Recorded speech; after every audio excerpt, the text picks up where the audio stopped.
I wanted to pop on today and talk to you about a hand massage technique, which you may have heard me talk about before, but there's a lot of new folks here. And so today is a great day to talk about it because the essential oils that we love, doTERRA, today if you buy a bottle of Peace, you get a balance for free. So it's like $64 of oils. Normally the retail price of that would be about $64, but you can get them for just $28 wholesale today, which is amazing. So I know a lot of times when our kids use maladaptive behaviors, a lot of times we want to react. I react, and I'm a fighter of the fight, flight, and freeze. So usually when I react, it is not pretty. But if, right, Ty? Yeah. Nope. So when I can, hey, Jesse. So when I can, I like to respond rather than react.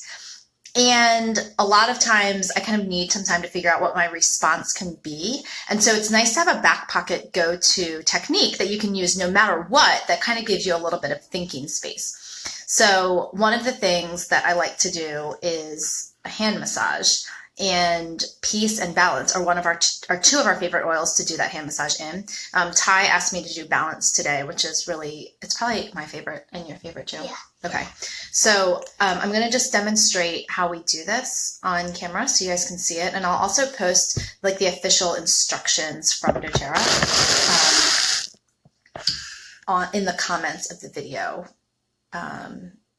afterwards. So hey, Amy. So if you guys have any questions about that, again, if you're just joining us, I'm talking about using this hand massage technique as a way to respond to any situation, to give yourself time to think about what the next response is going to be, rather than just having an emotional reaction, which might escalate a situation.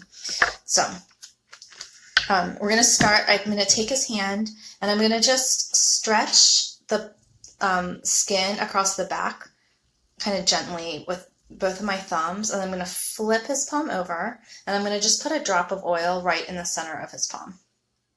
And then I'm going to use my fingers, or my thumbs. Here, stand up, buddy, so I can show them your hand. Can you, do that? Good. So I'm just taking my thumbs, and I'm massaging that blend all around, basically just spreading it out all along his hands. His palm. And so I'm going to start with his thumb, and I'm going to walk, it's called a thumb walk. I'm going to walk with my thumbs from his wrist down to the tip of each of his fingers, starting with his thumb. So it's kind of like one thumb stays in front of the other, and I'm just using pressure, get firm enough pressure so it doesn't, it's not ticklish, but it doesn't need to be like earth-shatteringly hard. And you're just going to follow kind of like the finger bones from the wrist all the way down to the tip, walking your thumbs along each finger.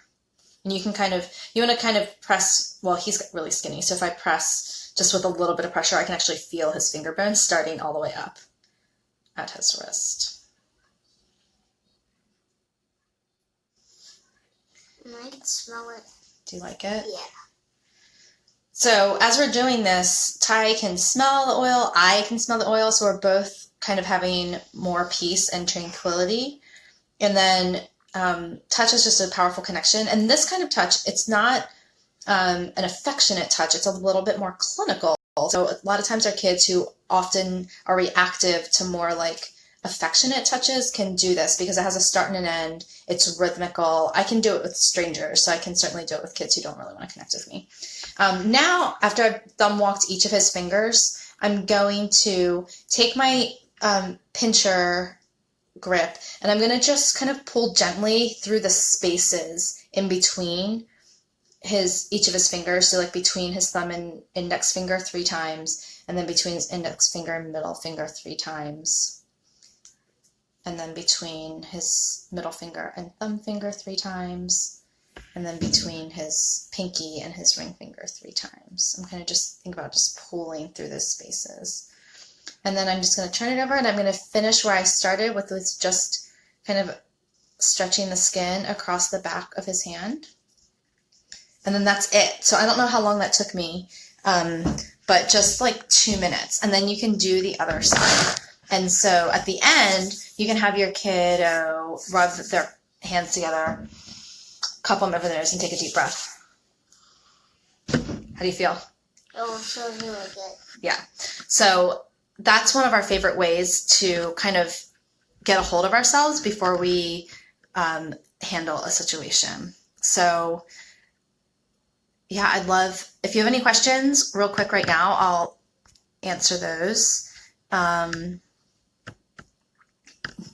Yeah, Amy, I would love to. I wish I could give one to you through the camera, but they're super simple. So maybe even if you do it to your kiddo and they're maybe old enough, they could do it back to you. Like you could do it back to me, don't you think? Yeah. I've taught this to Girl Scouts before, starting at age like 8. We've done groups, and we teach them how to use this as a tool to be a good friend. And I demo it on one girl, and then we have them all partner up and do them for each other. So that's really fun. But yeah, it's a really great tool. It's portable. So I actually carry this bottle of Balance in my purse. So I can do this on the go, in the car, even in the grocery store. I've done it to strangers on airplanes who are like flipping out. It's just a really fun thing. So Misty's asking, do you suggest doing this before you enter into discussion that could be difficult? Yeah, definitely. And that's a great point, Misty. I forgot to mention this. I've had kids that are really fragile and in the moment could not do this in the moment. They would not accept this from me, but I could do it as part of a routine. So I would add it to your routine, maybe every morning when they get up. This would be a great way to greet them. So especially if mornings are tough and you can't get kids out of bed, maybe they would jump out of bed if they knew every day starts with a hand massage. I would get out of bed for that. It's also a great way to wind down at night, especially if you have a kiddo who has trouble sleeping. Peace is a great before bed oil. I mean, Balance is great too. Both of them are phenomenal. Balance is very woody and rich, and Peace is a little bit more floral and minty. Yeah, I can't think of situations where this wouldn't be good, but I would say your best bet is to incorporate it into your routine regularly. 1, because it's going to benefit everyone. And then 2, it's a little bit more likely that you'll be able to access it when you need to in a moment. And you can do this, 2 or 3 times a day if you wanted to. So there's really no harm in doing it more often. I would at least try to work it into your schedule at least once a day. And then maybe use it as needed. You can do this. I've also done it with people with just liquid coconut oil or almond oil or something else. If someone's really averse to smells, just the touch by itself is great. Again, it's really great for kiddos who are really reactive to affection. If your kid is really reactive, don't give eye contact during it.